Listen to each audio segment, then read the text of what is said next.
আইয়ুহাল্লাযীনা আমানুত্তাকুল্লাহ হাক্কা তুকাতিহি ওয়া লা তামুতুন্না ইল্লা ওয়া আনতুম মুসলিমুন। যদি মুসলমানের ঘরে জন্ম নিলেই মুসলমান হওয়া যেত, তাইলে আল্লাহ রাব্বুল ইজ্জত এই কথা বলতো না যে তোমরা মৃত্যুর আগে অবশ্যই তোমরা মুসলমান হয়ে কবরে আইসো, নয়তোবা কবরের আযাব তোমরা সহ্য করতে পারবে না।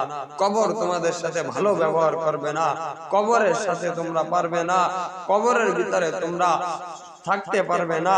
যদি মুসলমানের ঘরে জন্ম নিলে মুসলমান হইতো, তাহলে আল্লাহ রাব্বুল ইজ্জত এই কথা বলতো না। সেজন্য মুমিন এক জিনিস আর মুসলমান আরেক জিনিস। আপনি আর আমি আমাকে মুসলমান দাবি করি, মুসলমান যে দাবি করি, মুসলমান শব্দের অর্থ কি? মুসলমান কাকে বলে? এত সহজ না মুসলমান হওয়া। মুমিন যে মুসলমানের ঘরে জন্ম নিয়েছে, মুসলমানের বংশে জন্ম নিয়েছে এবং টুকটাক নামাজ রোজা ইবাদত করে, ও মুমিন।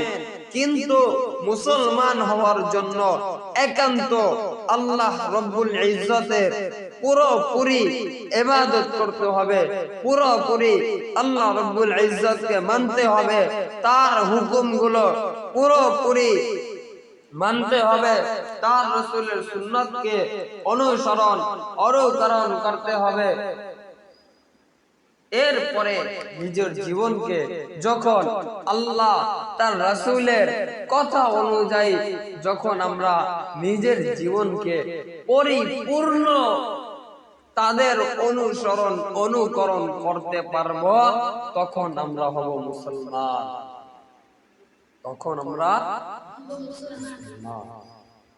আর মেরে দোস্ত বুজুর্গ, মুসলমান না হয়ে যদি কবরে যাও, তাহলে কবর তোমার সাথে আমার সাথে ভালো ব্যবহার করবে না।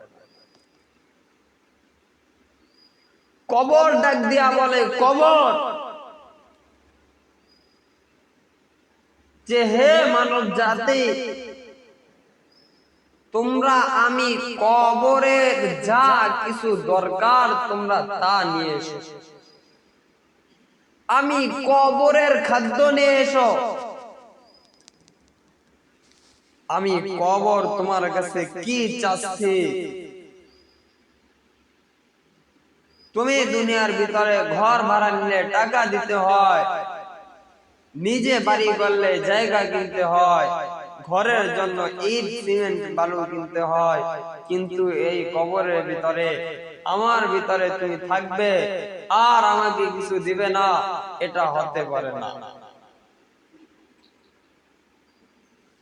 এই জন্য মেরে দোস্ত বুজুর্গ, কবর তোমাকে আমাকে ডাক দিয়া বলে, এই বান্দা শোন, কবরে আসার আগে আমি কবর কি চাচ্ছি তোর কাছে, আমি কবরের সামান নিয়ে আসি, নয়তো আমি কবর বড় ভয়াবহ, আমি কবর বড় ভয়ানক, সহ্য করতে পারবি না আমি কবরের আযাব, সহ্য করতে পারবি না আমি কবরের মাটির চাপ, সহ্য করতে পারবি না আমি কবরের সাপের আঘাত, সহ্য করতে পারবি না আমি কবরের বুরুজের ভয়।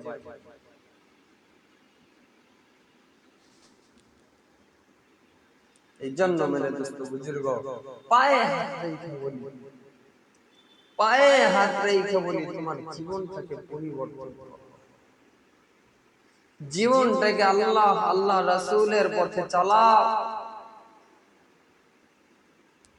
যে পথে তুমি হাঁটতেছো, এই পথ তোমাকে ভালো রাস্তা দেখাবে না। যেই দিকে তুমি যাচ্ছ এদিকে তোমার কল্যাণ নয়। যেই পথে তুমি হাঁটছো এই পথে তোমার কল্যাণ নয়। যেই অবস্থায় তুমি খাচ্ছ, যা খাচ্ছ, যেই দিকে খাচ্ছ, এটা তোমার কল্যাণ নয়।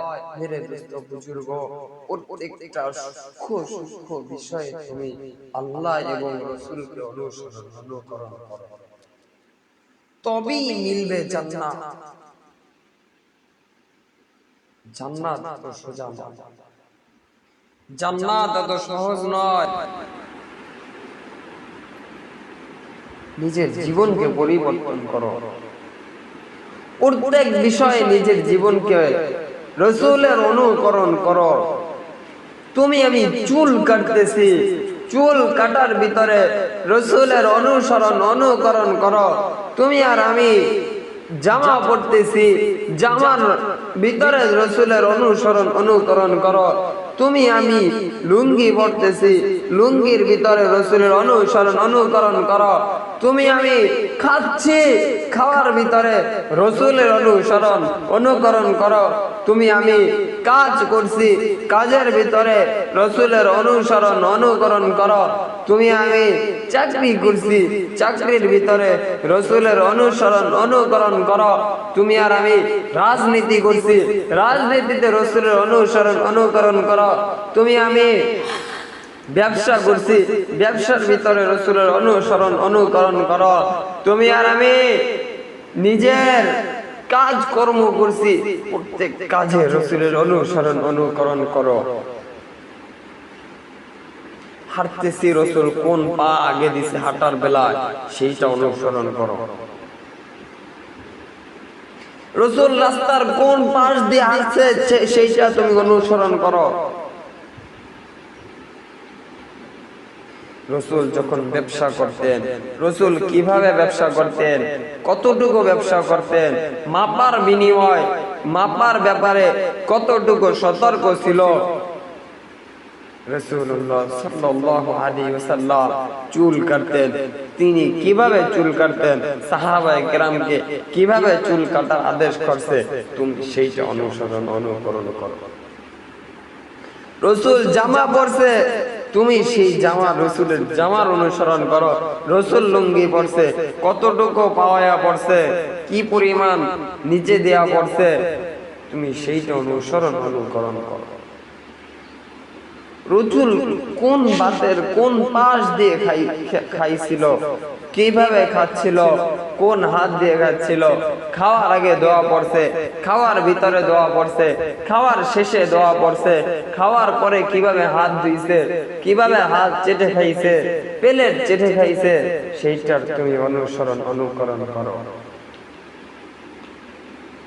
মেরে দোস্ত বুজুর্গ, তুমি যার পথ প্রদর্শন তুমি মানতেছো, করতেছো, যাকে তুমি ফলো করতেছো, সে তোমাকে 1 মিনিটের জন্য জিজ্ঞাসা করবে না, ও ভাই সে তো দূরের কথা, তোমার বাপ তোমাকে চিনবে না, তোমার মা তোমাকে চিনবে না, তোমার বিবি তোমাকে চিনবে না, তোমার ছেলে তোমাকে চিনবে না, তোমার মেয়ে তোমাকে চিনবে না, তোমার শ্বশুর শাশুড়ি আত্মীয় স্বজন বন্ধু বান্ধব কেউ তোমাকে চিনবে না। তুমি গিয়ে বলবে, বাপ আমি তোর বাপ ছিলাম দুনিয়াতে, তোর ছোটবেলায় অনেক কষ্ট করে তোকে বড় করছি, মাথার ঘাম পায়ে ফেলে তোকে বড় করছি, একটা নেকের দরকার বাপ, একটা নেক আমার। ছেলে ডাক দিয়া বলবে, মিথ্যে কথা, দুনিয়ায় আমার কোনো পিতা ছিল না, দুনিয়ায় আমার কোনো বাপ ছিল না, অতএব ভাগ, তোমার রাস্তায় তুমি যাও, আমার রাস্তায় আমি যেতে পারি না, তোমার নিব কি দিয়ে।